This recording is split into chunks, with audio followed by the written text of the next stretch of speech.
Swayam Prabha. Digital India. Educated India.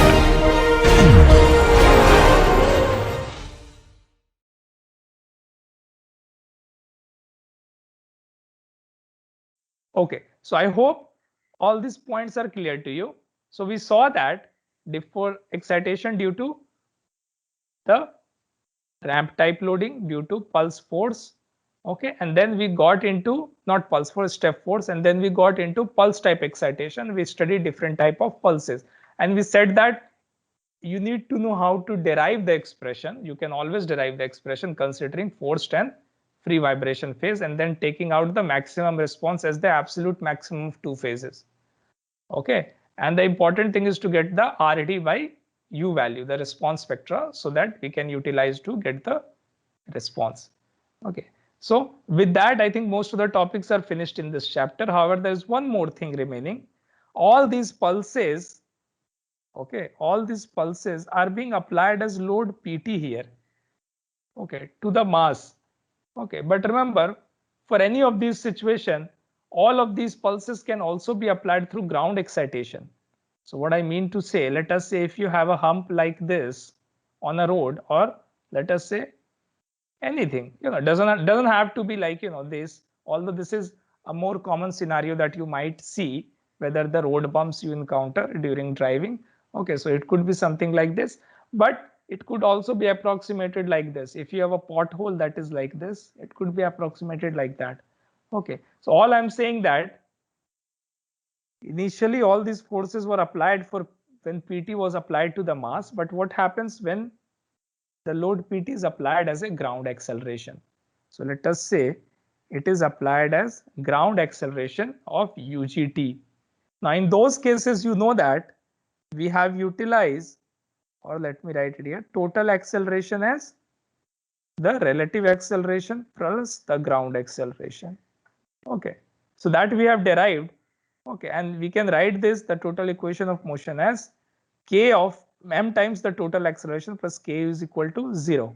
Okay, and if you substitute ut as this expression, you can write as relative acceleration plus ku equal to minus m times ug t, and this is your p effective here. Okay, P effective is minus mass times UG acceleration. So I can still utilize the same expressions that we have derived for these. Okay, considering P naught to be replaced by P effective, or the amplitude of P effective, sorry. Okay, the amplitude of P effective. If I say that UGT is something like this times some time variation of function f, which could be different for sine pulse, which could be different for, okay, these three type of pulses. But I know that, let us say this is the acceleration. So my P naught becomes minus m times UG naught. Or if I drop the sign, let me just say this is my P naught here, mass times the peak acceleration. Okay, so my RD that I already have available with me for rectangular pulses, for triangular pulses, for sine pulses, I am going to utilize the same RD. Remember, RD is nothing but U naught by UST naught. And UST naught I can again derive as P naught by K. So this I can write it as M UG naught by K, and this I will write it as, I will bring this mass term down in the denominator, and this would become omega n square. So I can substitute it here to get RD as omega n square U naught by UG double dot. So if ground excitation is given to me and I know the what is the peak value of the ground acceleration, okay, and I know the RD for the corresponding curve. Okay, so if the ground excitation is in terms of some function, let us say this half sine pulse function, okay, I know the RD, I know the UG value, I can utilize this relationship to get the U naught, the peak dynamic displacement at as UG times omega n square times RD. Okay, the same thing I need to do, nothing sophisticated here. We have followed the same procedure that we have followed to get the transmissibility. Okay, remember we had utilized this to get the transmissibility for forced harmonic excitation. Now for pulse type motion, we can follow the same procedure to get the peak dynamic displacement. Always be careful in these scenarios, okay, that whether it is total displacement, whether it is relative displacement. Remember, if you are asked that a vehicle is moving, let us say vehicle is represented, this is the representation that we have now considered, okay, with a velocity v on a over a road bump, okay, and it is asked what is the maximum spring force or acceleration. Remember, spring force is related to the deformation on the spring, and as we have previously discussed, okay, deformation always needs to be considered relative, okay, because the rigid displacement does not provide any deformation in the spring. If you take a spring and if you move it, same spring, without deforming it relatively about it ends, okay, and if you move it, okay, let us say due to the ground movement from here to here, it is not going to produce any spring force. So spring force and damper forces are always relative. So for that I need u naught. However, remember, acceleration is always absolute. Okay, so acceleration that need to be considered or need to be found out, okay, is always in absolute term. So with respect to some inertial frame. So now I have find out relative displacement, but one more thing is still remaining. What is the peak value of acceleration? Let me write it like this. What is this value? Okay, now we know for an undamped system, what is the expression that we have written here? This expression, right? Can I say, so let me write that expression again. Okay, can I say if this is like this, then my total acceleration is related to relative displacement through this expression. I've just utilized the equation of motion, I've not done anything complicated. Okay, so the total acceleration is related to relative deformation using this expression, which is nothing but ut equal to minus omega n square. Okay, so total acceleration and relative displacement are related through the factor omega n square. Okay, if that is the case, I can just take the maximum of both expression, right? So this ut peak value would be equal to omega n square times peak value of the displacement, relative displacement. So this expression holds valid. So I can substitute this expression, okay, back here, okay, to get another expression. Okay, let us see. When I substitute it here, I will get as omega n square u by ug naught, which is the peak ground acceleration.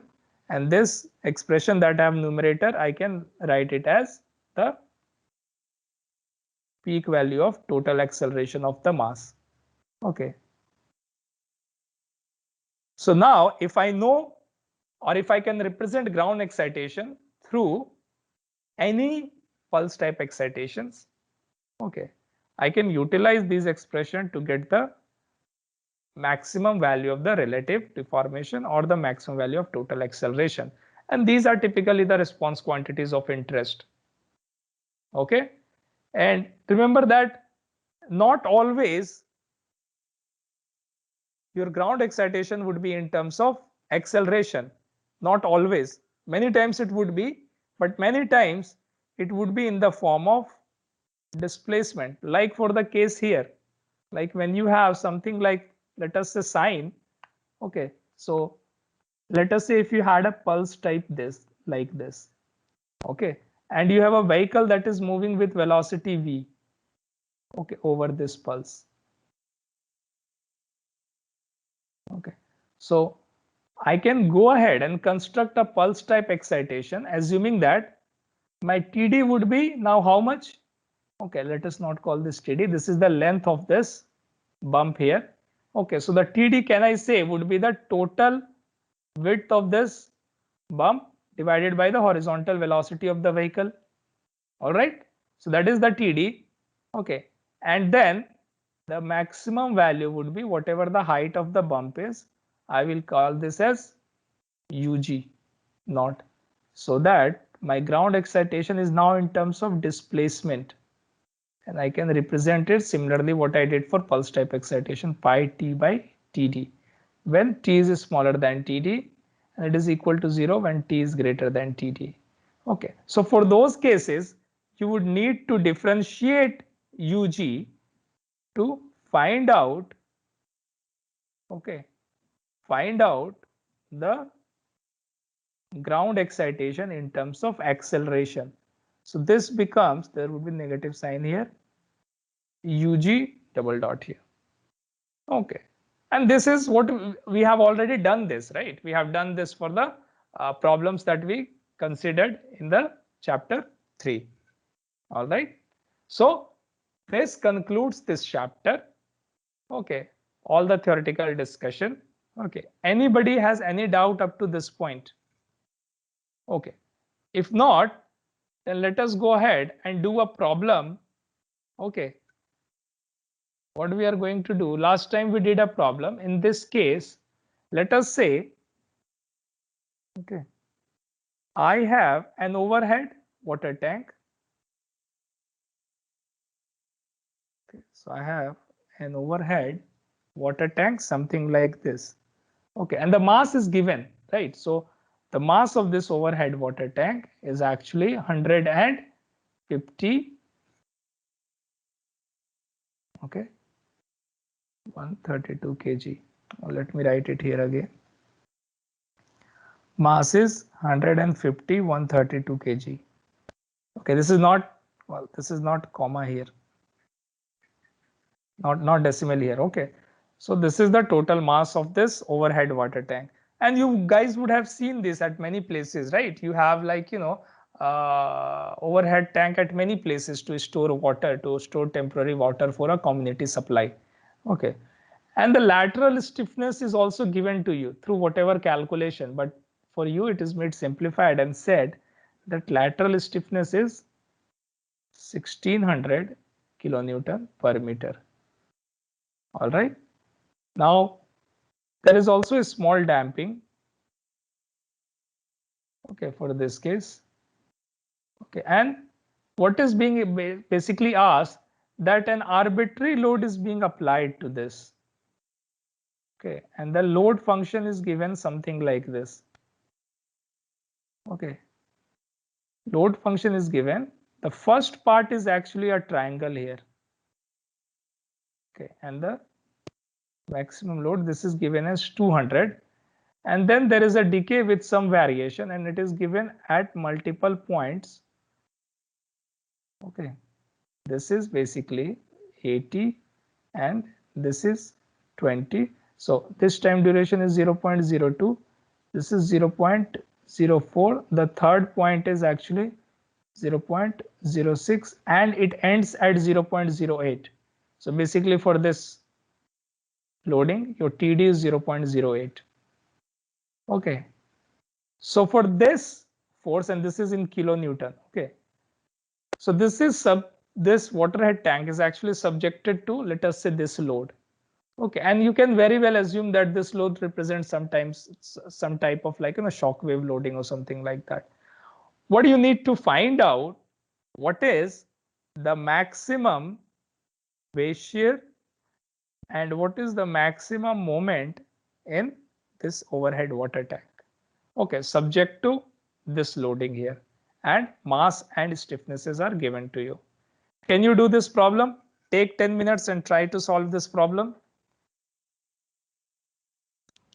Sir, Yes. so what is the height of the structure? Oh, sorry. Height of the structure is 20 meters. Okay, sir. Okay, so I forgot to give that information because you might require that to find out the moment. Okay, so the total height of this structure is actually 20 meters, which is typical of overhead water storage tanks. Okay. Anyone with the answer? What is the value of the displacement U naught? That comes to 12.24 mm. Sorry, is it 12.24 mm? 12.24 mm. Okay. 12.24. Sorry, meter. Mm, sorry, yeah. It cannot be meter. one of the things that you should look at the problem, an engineer should always be able to make sense out of the values that he get. Without that, there is no difference between an engineer and a technician. Okay, when you get a value, look at the value, think if it makes sense or not. Okay, so if you look at this, okay, remember, for any type of arbitrary excitation for which, or like, even if you have the solution, it's always a good practice just to carefully look at the excitation. Okay, and I can see that the time duration is 0.08, which may seem like that it is a very short duration loading. But remember, whether it is short or long is always assessed with respect to the time period of the system. So not only in terms of TD. So what I need to do is to find out TD by Tn. Now, what is the value of Tn that you get? It is K by M. What is the value of K? Is 1600 10 to the power 3 divided by mass, which is 150 132. What do you get using this? The value of time period? Anyone? 1.92.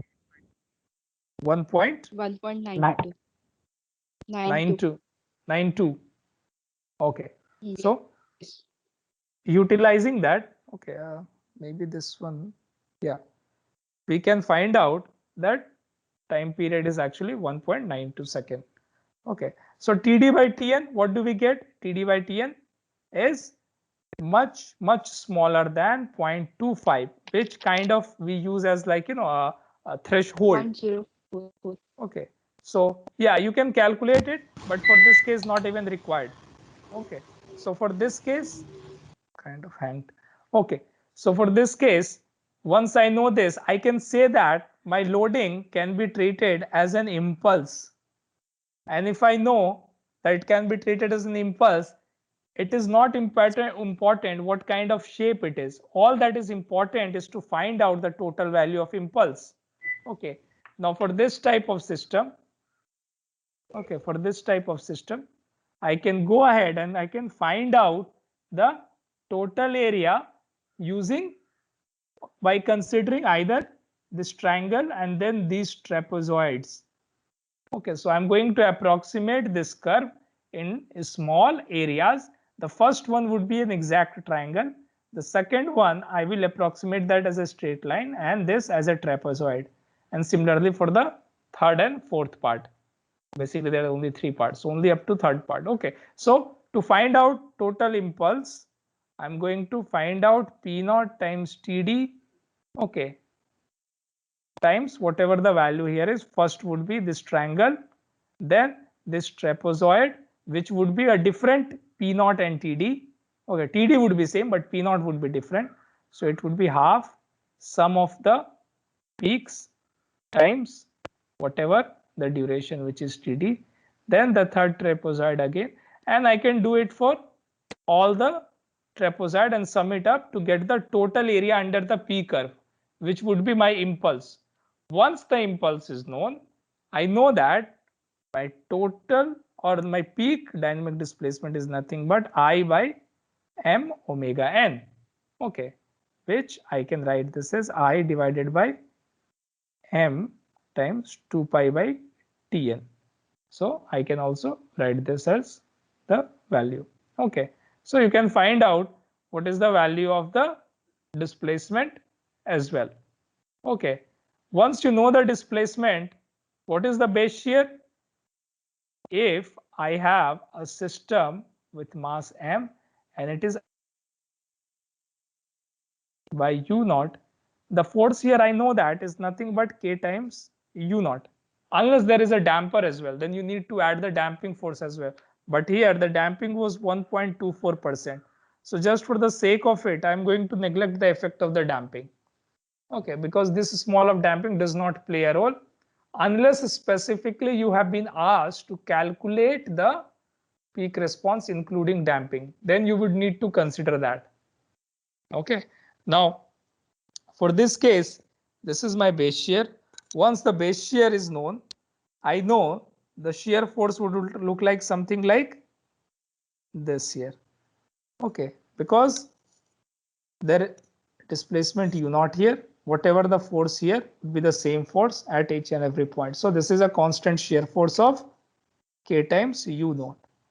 And if you try to draw the moment using shear moment diagram, remember at the top of it, this is a free end, so there won't be any moment. So it will start from 0 here, and then it will increase with slope equal to the value of the shear force, which is constant here. So this would linearly increase with constant slope and goes here up to K U naught times this height. Okay, would be your moment. Okay, I hope you remember these concepts. Okay, these are just simple shear force diagram and moment diagram from your undergraduate knowledge. That's all. Okay, so I can get my shear force and moment as well. All right. So utilizing whether it is a pulse type motion, whether it is a impulse type motion, what do I need to consider depends on the value of TD by Tn, and that provides me a quick way to finding out the response. If TD by Tn is not very small, then I have to resort to either finding out the response using analytical expression, or if the response spectra is given to me, then I will utilize that. Okay. All right. This concludes this chapter here. Okay.